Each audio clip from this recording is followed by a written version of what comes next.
Agora tem sido admitido o uso de arbitragem.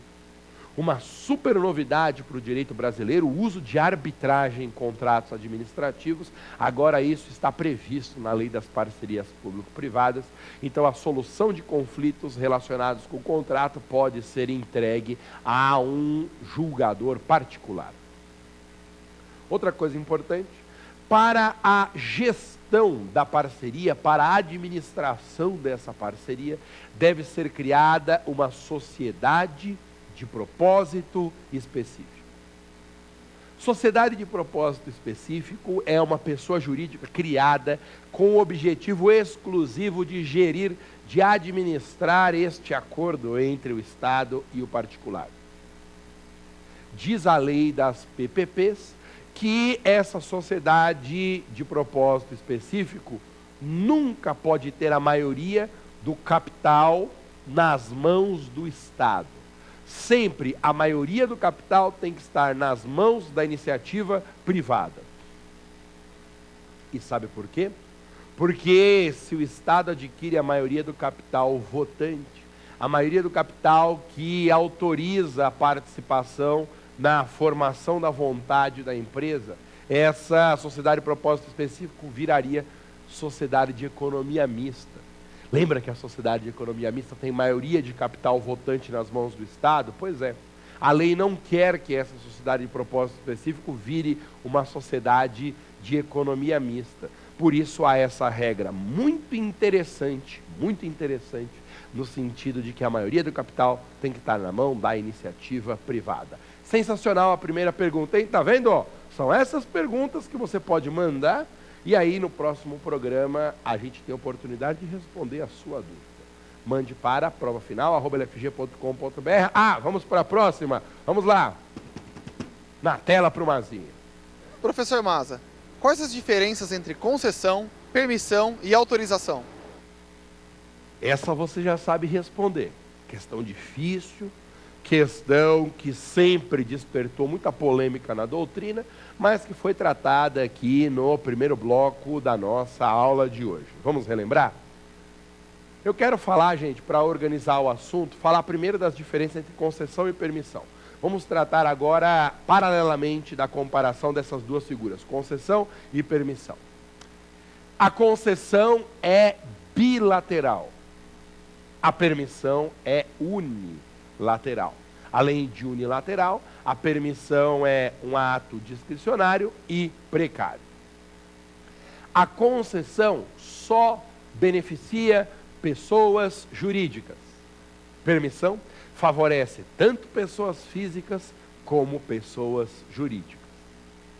Concessão sempre tem prazo determinado. Permissão não. A permissão pode ter prazo indeterminado. Não é que terá prazo indeterminado. É que pode ter prazo indeterminado. Concessão depende de prévia licitação na modalidade concorrência. Permissão admite prévia licitação em qualquer modalidade. Não precisa ser uma concorrência. E para terminar, a concessão é outorgada por meio de lei específica, enquanto que a permissão depende de uma simples autorização legislativa. Já que o colega perguntou, eu queria falar uma última coisinha sobre permissão. Olha só, presta muita atenção no que eu vou te falar agora. A doutrina, de forma unânime, trata da permissão como um ato unilateral.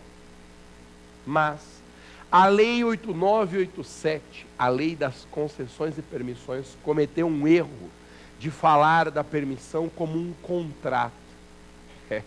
A Lei 8987 trata da permissão como um contrato, fala o tempo todo em contrato de permissão. Então, há uma resposta sobre a natureza jurídica da permissão dada pela doutrina e uma outra dada pela lei. Então, dependendo do que te perguntarem, você tem que mudar a resposta, hein? Se perguntarem na lata para você o que é permissão, vá pela doutrina. É um ato unilateral. Agora, cuidado. Se o examinador tiver no veneno, faca no dente, sangue nos olhos, o que eu costumo chamar de coração peludo.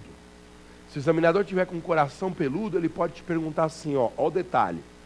Nos termos da legislação, a permissão é... Ora, nos termos da legislação, a permissão é um contrato. Então, perguntou na lato, que é permissão? Ato unilateral. Perguntou nos termos ou segundo a legislação, é um contrato bilateral. Já vimos duas, hein? São 5 perguntas hoje. Vamos aí para a terceira. Cai aqui na masinha. Professor Maza, qual a diferença entre taxa e tarifa? Bem, diferença entre taxa e tarifa. A taxa é um tributo, é uma exigência com natureza tributária. Enquanto que a tarifa é uma contraprestação sem natureza tributária. A tarifa, lembra, ou preço público, porque preço público é a mesma coisa que tarifa. Tarifa ou preço público é uma contraprestação sem natureza tributária. Por isso que a taxa tem que respeitar os princípios tributários de legalidade e anterioridade. Assim, quando uma taxa é criada ou majorada, isso depende de lei. E assim que ela for criada ou majorada, eu tenho que respeitar o intervalo mínimo apresentado pelo princípio da anterioridade. Ao contrário do que acontece com a tarifa. Na tarifa não é assim. Como a tarifa não é um tributo, tarifa não respeita a legalidade e nem a anterioridade do direito tributário. Tarifa pode ser criada e instituída por ato administrativo do poder concedente e com exigência imediata, sem o intervalo da anterioridade. E você sabe ainda uma outra diferença, essa super avançada diferença entre taxa e tarifa que eu comentei na primeira parte da nossa conversa de hoje. Lembra, a taxa é uma forma de remuneração de serviço prestado diretamente pelo Estado ou mediante outorga. Enquanto que a tarifa é uma contraprestação paga quando o serviço é prestado de forma indireta por delegação. Prestado de forma indireta por delegação. Cuidado. Em algumas provas, o examinador tem cobrado uma diferença entre taxa e tarifa segundo a jurisprudência do STF. Segundo a jurisprudência do STF, taxa e tarifa se diferenciam a partir de outro critério. A taxa, segundo o STF, é cobrada quando o serviço é de fruição obrigatória. Quando não resta ao usuário outra forma de se beneficiar por aquela prestação, quando a fruição é obrigatória, a remuneração tem natureza de taxa. Enquanto que nos casos de fruição facultativa do serviço, a remuneração tem natureza de tarifa. A remuneração tem natureza de tarifa. Legal? Faltam 2 perguntas. Vamos para a terceira. Cai aqui no Maza. Professor Maza, o que são formas alternativas de remuneração do concessionário? Olha só. O concessionário não vive apenas do valor cobrado a título de tarifa. Concessionário não vive só de tarifa. A legislação das concessões fala também em algumas formas alternativas de remuneração do concessionário.